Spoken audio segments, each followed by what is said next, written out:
BEd online classes में आपका स्वागत है। जैसा कि मैं आपको बीएड फर्स्ट ईयर का fifth paper education policy school leadership and management पढ़ा रहा था।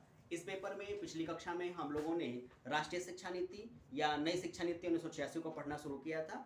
इस राष्ट्रीय शिक्षा नीति या नई शिक्षा नीति के प्रारंभिक अवस्था में इसको तैयार करने में जो 12 दस्तावेज बनाए गए थे शिक्षा की व्यवस्था के सुधार के संबंध में, इसको हम लोगों ने पढ़ना शुरू किया था। पिछली कक्षा में हम लोगों ने 6 बिंदुओं को पढ़ लिया था, 6 भागों को पढ़ लिया था। 7वीं भाग से आज हम लोग अपनी बात को फिर शुरू करेंगे कि 7वें भाग में, क्योंकि मैंने कुल बताया था कि माध्यमिक शिक्षा या राष्ट्रीय शिक्षा या नई शिक्षा नीति 1986 में कुल 12 भागों में बांट के अपनी बात कही गई थी, तो 6 भागों को हम लोगों ने पढ़ लिया था। 7वें भाग को आज हम लोग पढ़े थे, देखिए पढ़ेंगे। 7वें भाग में ध्यान दीजिएगा, राष्ट्रीय शिक्षा नीति 1986 के 7वें भाग में है, 7वें भाग में शामिल है शिक्षा की व्यवस्था को कारगर बनाना। ध्यान दीजिएगा, शिक्षा की व्यवस्था को, शिक्षा की व्यवस्था को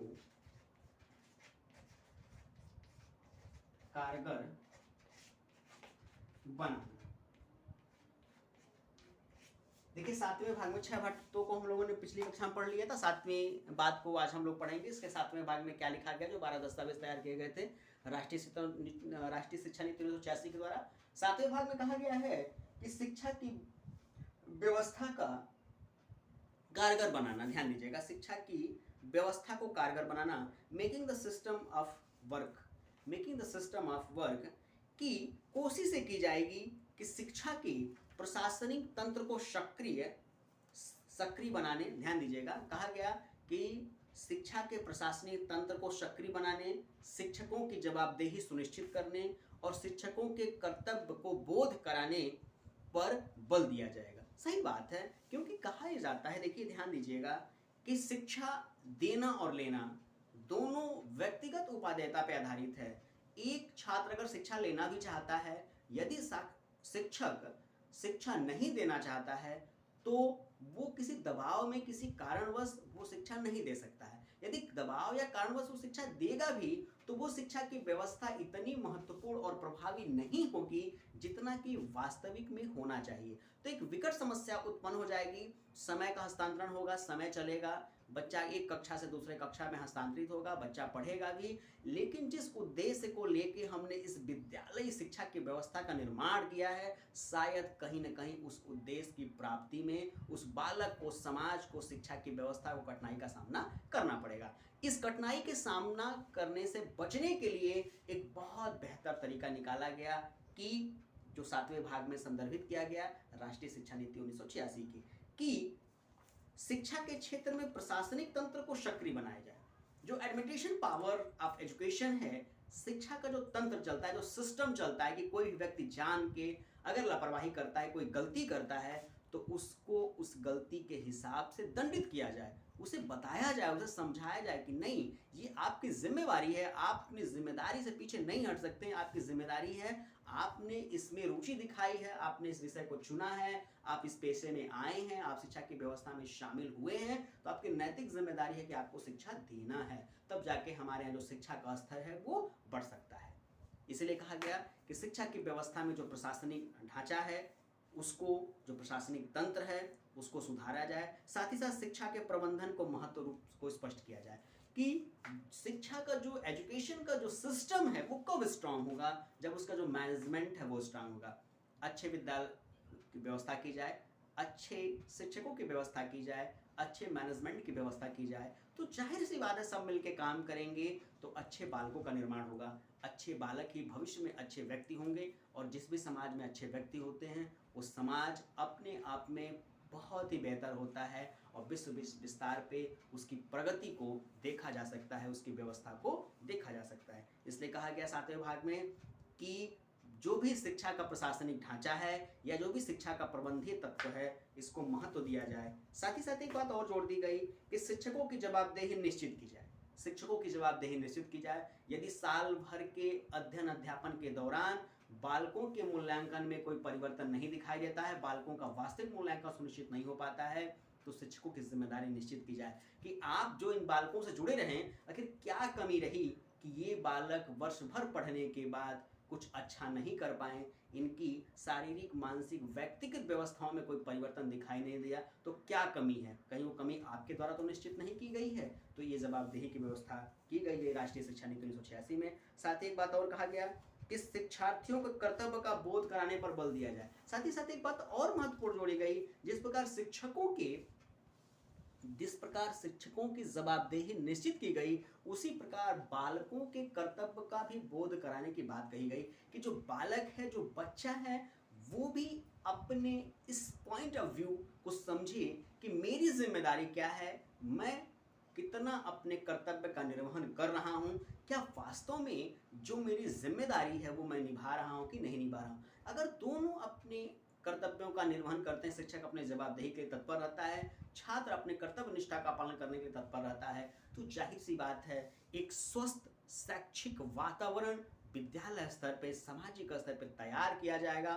दोनों मिलकर काम करेंगे तो शिक्षा और शिक्षा दोनों की व्यवस्था का जो विकास क्रम है वो आगे बढ़ता चला जाएगा। बेहतर शिक्षक होगा, छात्र बेहतर तरीके से शिक्षक द्वारा बताई गई बातों को सीखेंगे और अंततः जब मूल्यांकन होगा तो एक बेहतर परिणाम हमारे सामने होगा, क्योंकि हमारा जो परिणाम है वही हमारे कार्य उपयोजना की सफलता को निश्चित करता है कि हमने वो कार्य कितने अच्छे तरीके से किया। देखिए, अब आगे हम लोग पढ़ते हैं आठवीं बात। आठवीं बात क्या कहा जा रहा है? आठवें भाग में कहा जा रहा है शिक्षा की विषय वस्तु और प्रक्रिया को नया मोड़ देना।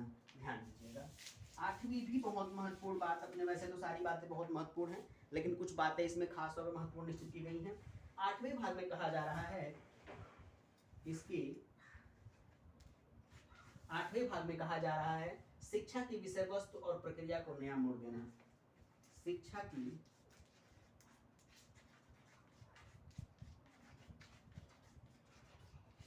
विषय वस्तु एवं प्रक्रिया को नया मोड़ देना। बहुत महत्वपूर्ण बात कही जा रही है। कहा जा रहा है शिक्षा की विषय वस्तु एवं प्रक्रिया को नया मोड़ देना।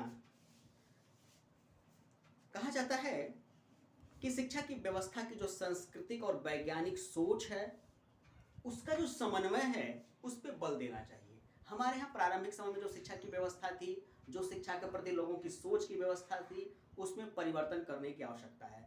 क्यों? क्योंकि यदि परिवर्तन नहीं करेंगे तो वो विकास की अवस्था में हमारा समाज विश्व विस्तार पटल पे बहुत पिछड़ जाएगा। इसलिए कहा गया कि सांस्कृतिक मूल्य और वैज्ञानिक तथ्यों को शिक्षा की व्यवस्था में शामिल किया जाए। साथ ही साथ मूल्यों की जो शिक्षा है वो भारतीय भाषाओं के विकास के साथ साथ, ध्यान दीजिएगा, जो कहा गया कि सांस्कृतिक शिक्षा भारतीय बालकों को दी जाए, मनोवैज्ञानिक शिक्षा दी जाए, अपने व्यक्तित्व की शिक्षा दी जाए, लेकिन वहीं साथ साथ उनकी शिक्षा की व्यवस्था को यदि हमें सुधारना है, स्ट्रॉन्ग बनाना है, मजबूत बनाना है, तो उन्हें विज्ञान और गणित की शिक्षा भी दी जाए। स्वास्थ्यवर्धक क्रियाओं से संबंधित कार्यक्रम उनसे संबंध किए जाएं। विद्यालय में खेल कूद, शारीरिक क्रियाओं की गतिविधियों को कटिबद्ध किया जाए। अंत में परीक्षा प्रणाली में इनको मूल्यांकन के तौर पर भी जोड़ा जाए और उन्हें बताया जाए कि शारीरिक तौर पे जितना उन्हें मजबूत होना है उतना ही उन्हें मानसिक तौर पे मजबूत होना है, और यदि वो मानसिक तौर पे मजबूत होना चाहते हैं तो शारीरिक तौर पे उन्हें मजबूत होना पड़ेगा। कहने का साफ साफ तात्पर्य ये था कि पुरानी जो परंपराएं हमारी शिक्षा की व्यवस्था चल रही थी उसमें परिवर्तन करने की आवश्यकता है। सांस्कृतिक शिक्षा के साथ साथ भारतीय धर्म मूल्य, तात्विक शिक्षा के साथ साथ उन्हें तकनीकी और वैज्ञानिक शिक्षा की भी आवश्यकता पड़ेगी, तभी जाके बेहतर से बेहतर परिणाम हम भारतीय बालकों से प्राप्त कर सकते हैं। तो ये आठवीं बात कही गई। यही नौवीं बात क्या कही जाती है, थोड़ा इस पर ध्यान देंगे, ध्यान दीजिएगा। नौवीं बात कही जाती है शिक्षक शिक्षा के संबंध में शिक्षकों के महत्व को स्वीकार करते हुए राष्ट्रीय शिक्षा नीति 1986 कहता है कि वो अपना काम बेहतर तरीके से करे, अपनी जिम्मेदारी को समझे। इसके लिए सबसे पहले उनकी वेतन को बढ़ाया जाए, साथ ही साथ उनकी सेवा शर्तों को और आकर्षक बनाया जाए और उन्हें बेहतर शिक्षण देने के लिए बेहतर तरीके से प्रशिक्षित किया जाए ताकि वो अपनी जिम्मेदारियों का निर्वहन कर सकें। साथ ही साथ आवश्यकता पड़ने पे इसमें तमाम सुझाव जो हैं वो आमंत्रित किए जाएं। तो ये कुछ खास 3 महत्वपूर्ण बातें मैंने और आपको बताई, जो 12 अनुभाग हैं राष्ट्रीय शिक्षा नीति 1986 के। आज की कक्षा में हम लोगों ने 3 महत्वपूर्ण बातों को पढ़ा। अब इसमें शेष 3 महत्वपूर्ण बातें जो छूट रही हैं, इसकी चर्चा हम लोग अगली कक्षा में